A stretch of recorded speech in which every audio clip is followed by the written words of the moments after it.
الدرس في إثبات الرسالة للنبي صلى الله عليه وسلم سورة إبراهيم تفسير ابن كثير. الحمد لله رب العالمين والصلاة والسلام على أشرف الأنبياء وسيد المرسلين سيدنا محمد وعلى آله وصحابه أجمعين. اللهم صل على سيدنا محمد وعلى آل سيدنا محمد كما صليت على إبراهيم وعلى آل إبراهيم في العالمين إنك حميد مجيد. أعوذ بالله من الشيطان الرجيم. بسم الله الرحمن الرحيم. ألف لام را كتاب أنزلناه إليك لتخرج الناس من الظلمات إلى النور بإذن ربهم إلى صراط العزيز الحميد. العزيز الحميد الله الذي له ما في السماوات وما في الأرض وويل للكافرين من عذاب شديد. الذين يستحبون الحياة الدنيا على الآخرة ويصدون عن سبيل الله ويبغونها عوجا أولئك في ضلال بعيد. وما أرسلنا من رسول إلا بلسان قومه ليبين لهم فيضل الله من يشاء ويهدي من يشاء وهو العزيز الحكيم. جیسا کہ الحمدللہ ہم نے سورۃ الرعد میں پڑھا ہے کہ سورۃ الرعد کی آخری آیات میں اثبات رسالت تھی. اللہ نے یہ فرمایا تھا کہ اگر آپ سے کافر کہتے ہیں کہ آپ رسول نہیں ہیں تو قل کفا باللہ بینی و بینکم شہیدا، میرے اللہ کی گواہی کافی. اور ومن عندہ علم الکتاب، اور ان لوگوں کی گواہی جن کو اللہ نے کتاب دی ہے، ان نے پڑھا ہے، تو ان کتابوں میں میرا ذکر، میری صفت، میری تعریف، میرا حلیہ، میری نبوت کا ذکر موجود ہے. اب اس آیات سورۃ مبارک میں بھی ابتدا جو ہے وہی اثبات رسالت سے. الحمدللہ میں نے متعدد درسوں میں آپ کی خدمت میں یہ بات رکھی ہے کہ بنیادی مسئلے ہی تین ہیں. اسی لیے علماء نے ان کا نام الاصول الثلاثہ بھی رکھا ہے اور الایمان بالثلاثیات بھی رکھا ہے. وہ تین مسئلے کیا ہیں؟ پہلا توحید، لیکن توحید کا معنی ہے تمام توحید کی اقسام، توحید الوہیت، توحید ربوبیت، توحید فی الاسماء و صفات، توحید فی الافعال. اور جب اس بات توحید ہوگا تو شرک کا رد خود بخود ہو جائے گا. تو پہلا مسئلہ کیا ہے؟ توحید. اور دوسرا مسئلہ کیا ہے؟ اثبات النبوت والرسالہ، کہ تمام انبیاء اور اللہ کے رسولوں پر ایمان لائے کہ جن کو اللہ نے نبی بنایا، رسول بنایا، وہ سب برحق ہیں، کسی کا بھی انکار نہ کرے. اگر ایک نبی کا بھی انکار کر دیا تو سب کا انکار ہو. جیسے مثلا تورات والے جو ہیں یہودی موسیٰ علیہ السلام کو مانتے ہیں لیکن عیسیٰ علیہ السلام کو نہیں مانتے تو کافر ہے. اب نصرانی ہیں، وہ عیسیٰ علیہ السلام کو تو مانتے ہیں لیکن موسیٰ علیہ السلام اور حضرت محمد مصطفیٰ کو نہیں مانتے. تو وہ کافر ہے۔ تو اس لیے ہمیں جو حکم دیا گیا ہے وہ یہی ہے، کل آمن باللہ وملائکتہ وکتبہ ورسلہ لا نفرق بین احد من رسلہ، ہم فرق نہیں کریں گے ایک پر ایمان لائیں اور ایک پر نہ لائیں، سب انبیاء پر حق اور سارے رسول پر حق۔ اور یہ بھی ہمارا عقیدہ ہے کہ تمام انبیاء سے رسول افضل ہوتے ہیں، اور تمام رسولوں میں 5 اولو العزم من الرسل ہیں، اور سب سے افضل اکمل اجمل حضرت محمد مصطفیٰ صلی اللہ علیہ وسلم۔ یہ عقیدہ اپنا ٹھیک کر لیں۔ دیکھو نا، عمل کی غلطی کی بخشش ہو جاتی ہے، لیکن عقیدے کی غلطی کی بخشش نہیں ہو جاتی۔ یعنی کوئی آدمی خدا نہ کرے زانی ہے، شرابی ہے، چور ہے، ڈاکو ہے، مر گیا، بخشش ہو جاتی ہے، شفاعت بھی ہو جائے، کیونکہ میرے آقا نے فرمایا شفاعتی لأہل الکبائر من امتی، میری شفاعت میری امت کے جو بڑے بڑے کبیرہ گناہوں ہیں ان کی میں شفاعت کروں گا۔ تو ایک بات یاد رکھ لیں کہ اعمال کی غلطی جو ہے وہ قابل بخشش ہے، لیکن عقیدے کی غلطی معافی نہیں ملتی، اس کا کوئی بخشش نہیں، کوئی سفارش نہیں، کوئی شفاعت نہیں۔ ان اللہ لا یغفر ان یشرک بہ ویغفر ما دون ذلک لمن یشاء، باقی کوئی بھی گناہ ہے اللہ چاہے معاف کر دے، لیکن شرک معاف نہیں کرتا۔ تو اس لیے بنیادی مسئلوں کو یاد رکھیں، پہلا مسئلہ توحید، دوسرا مسئلہ نبوت اور رسالت، اور تیسرا مسئلہ کیا ہے؟ معاد۔ معاد کا کیا معنی ہے؟ یعنی قیامت۔ یہ بھی آدمی کا عقیدہ ہو کہ ہم نے مرنا ہے، مرنے کے بعد ہم نے اٹھنا ہے، عذاب قبر بھی ہے، ثواب قبر بھی ہے، پھر میدان محشر میں ہم جائیں گے، پھر حساب ہوگا، نام اعمال ملیں گے، میزان ہوگا، اعمال تولے جائیں گے، دائنے والے کامیاب ہوں گے، بائیں والے خسارے میں ہوں گے، پھر گناہ گاروں کے لیے میرے مدنی کی شفاعت ہوگی۔ ان سب پر ایمان کہ موت بر حق ہے، بعث بعد الموت بر حق ہے، حشر بر حق ہے، حساب بر حق ہے، میزان بر حق ہے، صراط بر حق ہے، جنت جہنم بر حق۔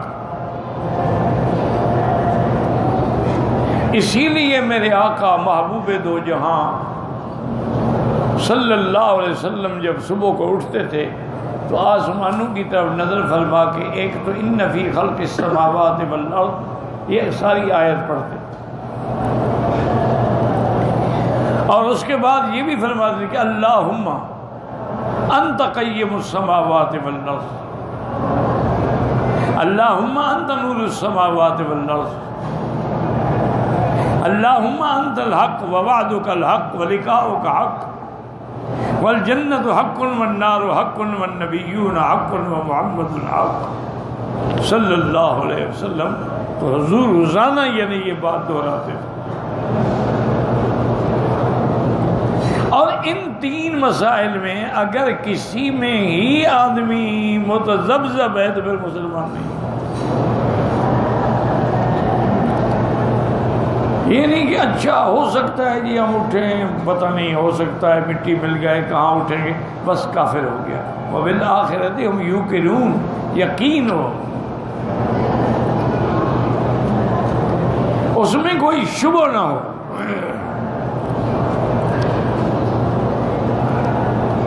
تو اب الحمدللہ آج کی آیات میں جو مسئلہ ہے وہ اس بات رسالت۔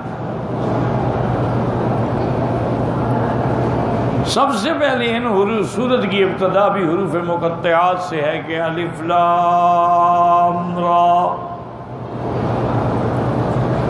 اور اس میں بھی راجح قول یہی ہے کہ یہ حروف مقطعات جتنے قرآن میں ہیں، الف لام میم ہے، ہا میم ہے، نون صاد، یہ سب حروف مقطعات ہیں۔ اللہ اعلم بمرادہ، ان کے اسرار اور حکم جو ہے وہ اللہ جانتا ہے۔ اور ایک اصول یہ بھی یاد رکھ لیں، اللہ کرے یاد رہے آپ لوگوں کو، کہ ابہموہ کما ابہمہ اللہ، کہ جس چیز کو اللہ نے قرآن میں بیان نہیں کیا ہے، مبہم رکھا ہے، تم بھی اس کی تلاش نہ کرو۔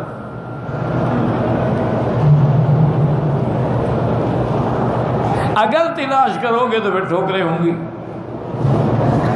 جب اللہ نے نہیں کھولا اس کو بات ختم ہو گئی۔ اب دیکھیں نا بہت ساری چیزیں ہیں، جیسے قرآن پاک میں اصحاب کہف کا کتنا بڑا قصہ ہے، سورۃ الکہف اتری پوری، لیکن اللہ نے فرمایا ذَوَا الْفِتْيَةُ إِلَى الْكَهْفِ فَقَالُوا رَبَّنَا آتِنَا مِن لَّدُنْكَ رَحْمَةً وَهَيِّئْ لَنَا مِنْ أَمْرِنَا رَشَدًا۔ اللہ نے فرمایا کہ جب ان نوجوانوں نے پہاڑ کی غار میں پناہ، نوجوانوں کے نام کیا ہے قرآن نے نہیں بتلایا کہ بھی وہ نوجوان کون تھے، عربی تھے، عجمی تھے، کس قوم کے تھے، کس قبیلے سے تھے، قرآن نے نام ہی نہیں۔ مقصد تو واقعہ بیان کرنا ہے، کہ ان کی سیرت بیان کرنا تو نہیں ہے۔ اس لیے جب قرآن نے ان کے نام نہیں لیے، تم بھی ان کے ناموں کو بلا وجہ بحث نہ کرو۔ آج کل تو علماء نے روایات اسرائیلیہ سے ان کے نام بھی ڈھونڈ لیے ہیں، اور ان کے ناموں کے ساتھ ایک فائدہ بھی اٹھا لیا ہے جی، کہ ان کے نام تعویذ کی طرح لکھو، اور جس بندے پر جن ہونا اس کے سامنے کرو تو جن آ جائے گا، جن حاضر ہو جائے گا۔ پھر اس کے بعد اس سے منواؤ شرطیں، چھوڑ دے تو ٹھیک ہے، نہیں تو پھر اس کو سزا دو۔ تو انہوں نے ماشاءاللہ یعنی اصحاب کہف کے نام بھی ڈھونڈ لیے اور تعویذ بھی بتا دیا۔ اب انسان کیا کہہ سکتا ہے؟ دعا کریں کہ اللہ ہمارے حال کرے۔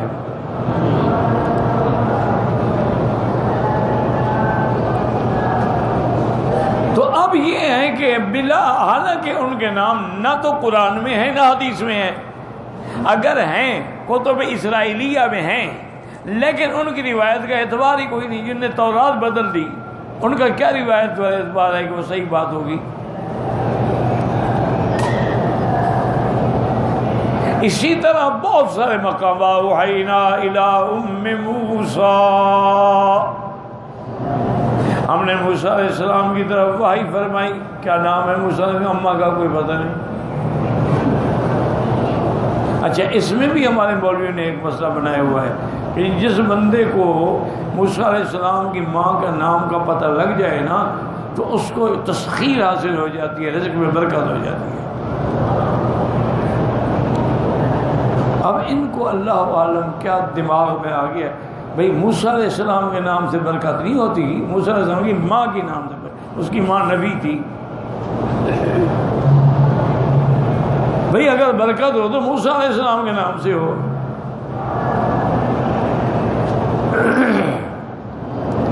ایک بزرگ تھے، وہ ایک مشکلات میں حل کے لیے وظیفہ بتاتے تھے، لیکن وہ وظیفے کے الفاظ ٹھیک ہیں۔ وہ کہتے تھے کہ جب مشکلات ہوں تو یہ پڑھا کریں، یا رب موسیٰ یا رب کلیم، تو اللہ کو پکار رہے ہیں نا، بحق بسم اللہ الرحمن الرحیم۔ عجیب عمل تھا یہ، اور ہر مشکل اللہ حل کرو، کیوں حل نہیں کرے؟ پکار تو خدا کو رہا ہے نا، رب کو ہی پکار رہا ہے نا، موسیٰ علیہ السلام کو نہیں پکار، یا رب موسیٰ یا رب کلیم۔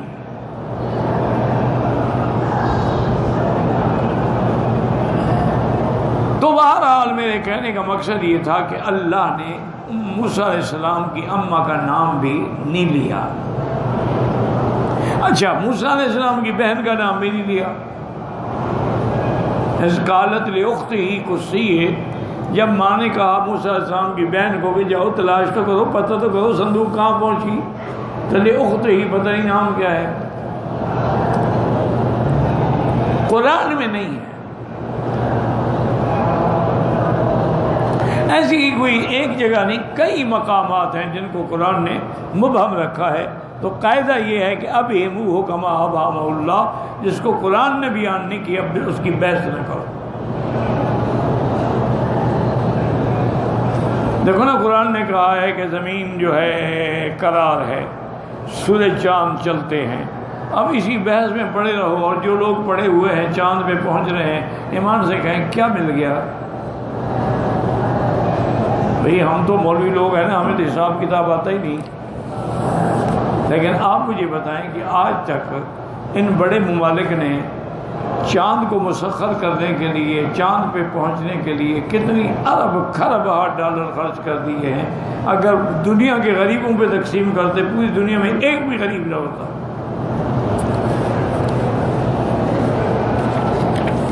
ملا کیا ہے؟ اور یہ برتری ہو جی، ہم چاند پہ پہنچ گئے۔ ہمیں یاد ہے قاضی احسان مرحوم رحمۃ اللہ علیہ بہت بڑے خطیب تھے، حضرت شاہ جی کے ساتھی تھے۔ میں نے ان کی تقریر خود سنی تھی، وہ بتا رہے تھے اس دفعہ یہ نیا چاند پہ گئے تھے، ان نے نیا راکٹ بھیجا تھا چاند پہ، اور یہ بھی آیا تھا کہ اس میں انہوں نے کتی بھیجی ہے، کتیا بٹھا کے بھیجی ہے۔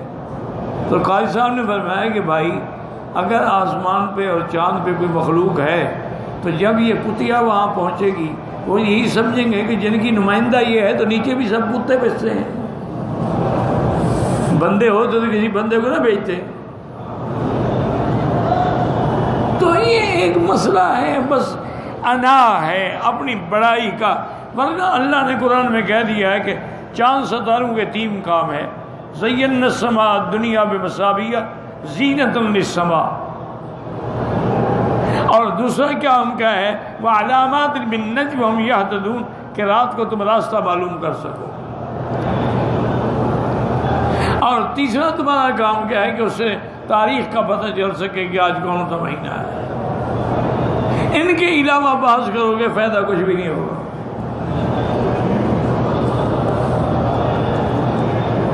اب دیکھیں نا، جیسے کیمیا، سونا بنانا، تو اب یہ چیزیں یہ علم ہیں، اس میں کوئی شک نہیں، سونا بنتا ہے، بناتے ہیں، یہ 3 علم ہیں، کیمیا، سیمیا، ریمیا، کیمیا، لیمیا، ریمیا، یہ علوم ہیں، علم ہیں، اس میں کوئی شک نہیں۔ لیکن ان کو جمع کرو تو کیا بنتا ہے؟ کل سر، کاف سے کیمیا، لام سے لیمیا، سین سے سیمیا۔ یہ اللہ کے راز ہیں، اللہ چاہے کھول دیں، نہ چاہے نہ کھولیں۔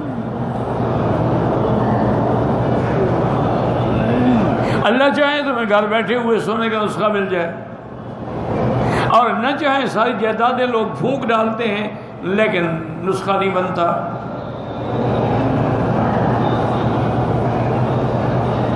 تو اس لیے جو چیزیں راز ہیں ان میں کیوں پڑھتے ہو؟ حکیم اجمل خان مرحوم جو تھے نا، بہت بڑا اپنے وقت کا حکیم گزرے ہیں، ان کو انگریزوں نے بھی مسیح الملک کا خطاب دیا تھا۔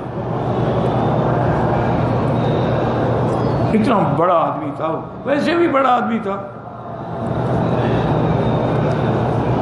وہ ہمارے باولپور اسٹیٹ میں تشریف لائے تو لوگوں نے بڑا مجبور کیا کہ حضرت سونے کے کشتے کی بڑی تعریف سنی ہے، تو سونے کا کشتہ بنانے کا کوئی آسان طریقہ بتلا دیں۔ فرمایا ابھی سونے کے کشتے بنانے کی کیا ضرورت ہے؟ سونے کی اتنی ڈلی رکھ لو، دودھ میں ڈال لیا کرو گرم کرتے ہوئے، اس کو نکال لیا، دودھ پی لیا، بس یہی کشتہ ہے، نقصان بھی نہیں ہوگا، فائدہ بھی ہوگا۔ تم کشتہ کھاؤ گے تو کشتہ ہو جاؤ گے، کشتہ مخل کشتہ شوی، کشتہ نہ کھایا کرو ورنہ انشاءاللہ کشتہ بن جاؤ۔ کتنے لوگ ہیں جن کو حکیم نے کشتے کھلا کے گردے فیل کر دیے۔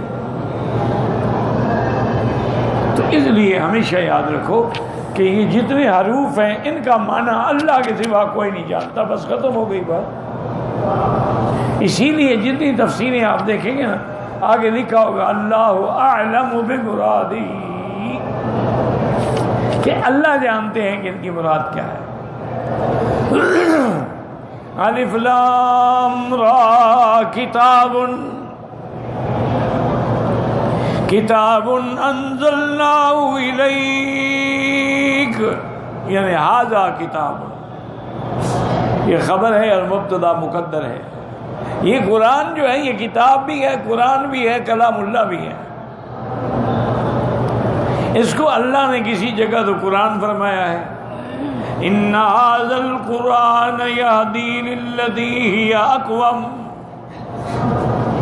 اور کسی جگہ کتاب فرمایا الف لام میم ذالک الکتاب، کہیں فرمایا الحمدللہ الذی انزل علی عبدہ الکتاب. تو کتاب بھی قرآن کا نام ہے اور قرآن بھی کتاب کا نام ہے. اچھا کبھی کتاب ساری کتابوں پر بھی اطلاق ہوتا ہے، تورات پہ، انجیل پہ، اچھا ان پہ قرآن کا بھی اطلاق ہوتا ہے. اس لیے فرماتے ہیں کتاب انزلناہ الیک، ہم نے یہ قرآن آپ کی طرف اتارا ہے. کیوں اتارا ہے؟ طویل لکھو نہیں، ایمان سے کہیں اللہ نے قرآن اسی لیے بھیجا ہے کہ مولوی طویل لکھ کے روٹی کھائے اور پیر جو ہیں وہ قرآن کھول کے فال نکالیں. یا قرآن اس لیے آیا ہے کہ اس پہ ہاتھ رکھ کے قسم کھاؤ، جی قرآن کی قسم کھاؤ. اور آج کل ایک بڑی بری رسم نکلی ہے کہ جب لڑکیوں کی شادی کرتے ہیں نا جی، تو آگے پیچھے 2 لڑکیاں 4 لڑکیاں ایک بڑا کپڑا جو ہے تان لیتی ہیں، اس کے اوپر قرآن رکھ کے دلہن کو نیچے سے گزارا جاتا ہے. اور انشاءاللہ قرآن لعنت کر رہا ہوتا ہے کہ ساری زندگی تم نے مجھے پڑھا نہیں، آج میرے سائے میں جا رہی ہو.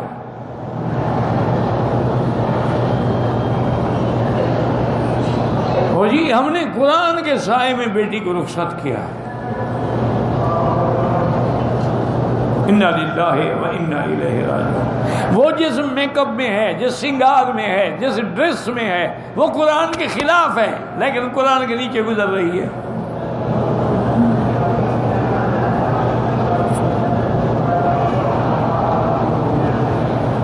تو اس لیے اللہ نے کیوں اتارا قرآن کو؟ آخر قرآن سے پوچھو بھی تم کیوں آئے ہو؟ ہماری روٹی روزی کے لیے آئے ہو، تویزوں کے لیے، فال کے لیے، دلہن کے سر پہ سایہ کرنے کے لیے، یا جھگڑا ہو جائے تو قسم کھانے کے لیے؟ قرآن کہتے ہیں نا، اللہ فرماتے ہیں میرا مدنی ہم نے قرآن اس لیے اتارا ہے انزلناہ الیک لتخرج الناس من الظلمات الی النور، تاکہ تم لوگوں کو اندھیروں سے نکال کے نور کی طرف لاؤ. ظلمات سے کیا مراد ہے؟ کفر کے اندھیرے، شرک کے اندھیرے. اسی لیے جہاں بھی قرآن میں یہ لفظ آیا ہے جمع آیا ہے، اللہ ولی الذین آمنوا یخرجهم من الظلمات الى النور والذین کفروا اولیاؤہم الطاغوت یخرجونہم من النور الى الظلمات. سمجھو نور مفرد ہے، ظلمات جمع کیوں ہے؟ تم اللہ نے کسی جگہ یہ نہیں فرمایا کہ من الانوار الى الظلمات یا من الظلمات الى النور. نور مفرد ہے. اس سے سمجھ آیا کہ توحید کا مسئلہ ایک ہے اور شرک کی قسمیں ہیں. توحید ایک ہے، حضرت آدم سے لے کر میرے مدنی محمد مصطفیٰ تک، کہ لا الہ الا اللہ. یار یہ کبھی کلمہ دل سے بھی پڑھ لیا کرو، صرف زبان سے نہیں، دل سے بھی پڑھ لیا کرو کہ لا کی جب تلوار چلے نا تو سب باطل خداؤں کو کاٹ ڈالے اور صرف اللہ کا اس بات ہو. اسی لیے بزرگ کہتے ہیں لا الہ الا اللہ، کہ دل سے سب غیر اللہ کو نکال کے اللہ پر اس بات کرو. تو کبھی علیحدہ بیٹھ کے تنہائی میں بیٹھ کے اللہ کی افضل الذکر ہے. میرے مدینہ نے فرمایا افضل الذکر لا الہ الا اللہ محمد رسول. یہ پڑھا کرو. اب یاد رکھیں کہ ظلمات شرک اندھیرے ہیں. کیا معنی؟ شرک کی قسمیں ہیں. کوئی بتوں کی پوجا کر رہا ہے, کوئی گنگا جمنا کی پوجا کر رہا ہے, کوئی درختوں کی پوجا کر رہا ہے, اچھا کوئی جانوروں کی, سانپ کی پوجا کرتے ہیں. اور ابھی بھی سری لنکا میں باقاعدہ ایسے مندر موجود ہیں جہاں لنگم کی پوجا کی جاتی ہے. کیا معنی ہے؟ مرد کے اور عورت کے اعضاء تناسل, اس کی شکل بنی ہوئی ہے, اسی کے آگے سجدہ کرتے ہیں. کیوں؟ وہ کہتے ہیں جناب اسی سے بندہ پیدا ہوتا ہے نا, یہ تو خالق ہے نا, اسی کے آگے ہمیں جھکنا چاہیے نا, یہ بھی پیدائش کا ذریعہ ہے نا. تخلیق تو ان سے ہوتی ہے, اس کو بھی باقاعدہ پوجا کرتے. اور اللہ تبارک و تعالی معاف کرے. پھر یہ ہے کہ آپ خود دیکھ لیں, ہندوستانی ہمارے بھائی بیٹھے ان سے پوچھ لیں کہ جتنے, میرے خیال میں اتنے ہندو نہیں جتنے دیوتا ہیں. 35 کروڑ دیوتا ہے, اور ہر کام کا دیوی دیوتا الگ ہے. کہ پیار مانگنا ہو تو اس سے مانگو, اور قہر مانگنا ہو تو اس سے مانگو, بارش مانگنی ہو تو اس سے مانگو.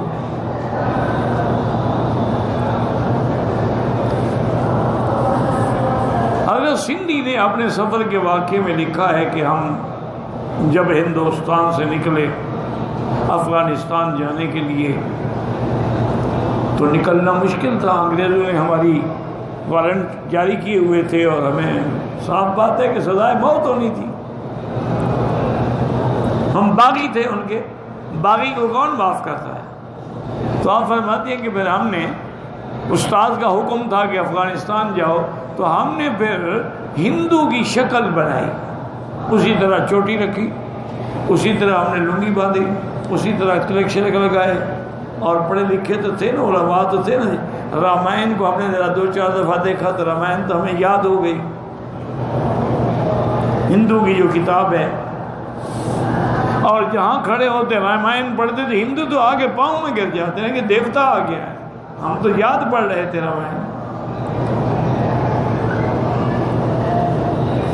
کہتے ہیں کہ رات کو ہم نے ایک مندر میں رات گزارنی تھی, وہاں آئے تو وہاں کے پادریوں نے ہمارا بڑا استقبال کیا.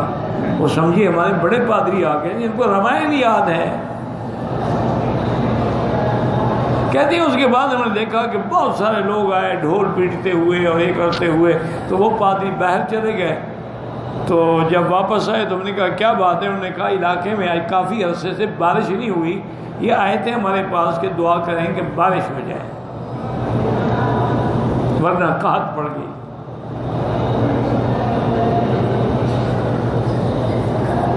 تو کہتے ہیں سندھی صاحب, میں نے کہا پھر تم نے دعا کی؟ انہوں نے کہا نہیں جی دعا کیا کریں, بارش تب آئے گی جب بھگوان کا متھو پگھاری ہو. جب بھگوان کے ماتھے پہ پسینہ آئے گا نا, اس دن بارش آئے گی.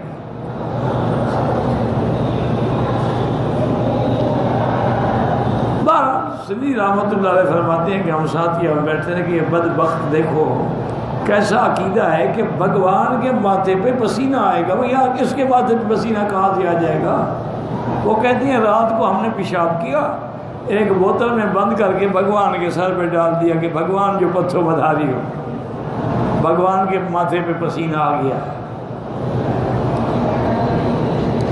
تھوڑی دیر کے بعد کسی پجاری نے بھی دیکھا کہ وہ پانی گر رہا تھا نا اس کے ماتھے, تھا تو پیشاب, وہ پانی تو نہیں تھا. اس نے بڑے پادری کو اٹھایا, او بھجن بج گئے اور گھنٹیاں بج گئیں, بھگوان جو ماتھوں پگھاری ہو, بس بارش آ رہی ہے. کہتے ہیں خدا کی شان دیکھو صبح بارش آ گئی. اللہ بھی آزماتے ہیں نا بندوں کو. دیکھنا آنکھ پھڑ کے نا, او جی نقصان ہوگا, اور ہو جاتا ہے چونکہ یقین جو آنکھ پر ہے. آج ہی میری دائیں آنکھ پھڑک رہی ہے, نفع ہوگا. آج ہی ہاتھوں میں خارش ہے, پیسے نکلیں گے. آج پاؤں میں خارش ہے، بس یہ سفر لکھا ہوا ہے. یہ سب کنجروں کے عقیدے ہیں. حقیقت میں یہ مسلمانوں کے عقیدے نہیں ہیں، یہ ان کے عقیدے.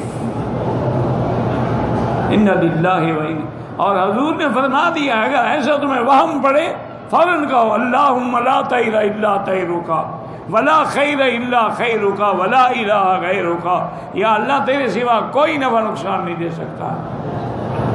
بس پڑھ لو اور جاؤ کام کرو. ہمارے یہاں تو جی بلی آگے سے کاٹ جائے نا اور وہ بھی کالی تو کام نہیں ہوتا. اچھا کتا کاٹ جائے تو ہو جاتا ہے، چونکہ کتا انگریزوں کا محبوب ہے نا، اس کی تو نفی نہیں کر سکتے. نہیں لا حول ولا قوت الا، یہ مسلمان ہیں ایمان سے کہو جن کا یہ عقیدے ہوں، وہ یہ بھی کہیں کہ ہم مسلمان ہیں. لا حول ولا قوت الا باللہ. اس لیے فرمایا ظلمات، کفر جو ہے وہ اندھیرے ہیں، اندھیرے میں اندھیرا، اندھیرے میں اندھیرا، اندھیرے میں اندھیرا. ظلمات بعضها فوق بعض. اور میرا مدنی آپ کا کام یہ ہے کہ قرآن پڑھ کے ان کو ان اندھیروں سے نکالو اور نور توحید کی طرف لے آؤ. انزلناہ الیک لتخرج الناس من الظلمات الی النور. دیکھیں آگے قرآن میں غور کرو، خدا کے لیے قرآن کو سمجھ کے پڑھا کرو. قرآن اس لیے نہیں آیا ہے کہ چومو غلاف لپیٹ کے چھت پہ رکھ دو. تاکوں میں سجایا جاتا ہوں، دھو دھو کے پلایا جاتا ہوں. قرآن فریاد کرے گا قیامت میں، یا اللہ مجھے آپ نے اسی لیے بھیجا تھا. کہ اللہ نے نبی کو کیا فرمایا کہ ان کو ظلمات سے کدھر نکالو؟ نور کے. لیکن آگے کیا کہہ دیا کہ بِإِذْنِ رَبِّهِمْ، اللہ کے حکم سے. آپ نہیں نکال سکتے، آپ کے ہاتھ میں نفع نقصان نہیں ہے، اللہ کے حکم سے ان کو نکالیں. بِإِذْنِ رَبِّهِمْ، میرا اللہ کدھر نکالیں؟ فرمایا إِلَى صِرَاطِ الْعَزِيزِ الْحَمِيدِ، اس اللہ کے راستے کی طرف جو غالب بھی ہے، جو تمام محامد کا مستحق بھی ہے. اور آگے بھی فرما دیا للہ الذی لہ ما فی السماوات وما فی الارض، وہ ذات ہے جس کے پاس تمام آسمانوں اور زمینوں کی ملکیت ہے. اور اگر نہیں مانتے میرا مدنی، اگر آپ کی توحید کی بات نہیں مانتے، میرے قرآن کو نہیں مانتے، آپ کی دعوت پر اسلام نہیں لاتے، وَوَيْلٌ لِّلْكَافِرِينَ مِنْ عَذَابٍ شَدِيدٍ، پس ہلاکت ہے کافروں کے لیے اور ان کے لیے عذاب سخت ہے. اور کافر ایسا کیوں کرتے ہیں؟ الذین یستحبون الحیات الدنیا علی الآخرہ، ان لوگوں نے دنیا کی زندگی کو آخرت کی زندگی پہ ترجیح دی ہوئی ہے. وَيَصُدُّونَ عَن سَبِيلِ اللَّهِ، اور اللہ کے راستے سے بھی لوگوں کو روکتے ہیں. وَيَبْغُونَهَا عِوَجًا، اور یہ چاہتے ہیں کہ ایسا راستہ ہو جو ٹیڑھا میڑھا ہو. اولئک فی ضلال بعید، میرا مدنی یہ گمراہی میں بہت دور جا پڑے ہیں. ان کو چھوڑیں، ان سے پھر ہم خود حساب لیں گے. واللہ اعلم.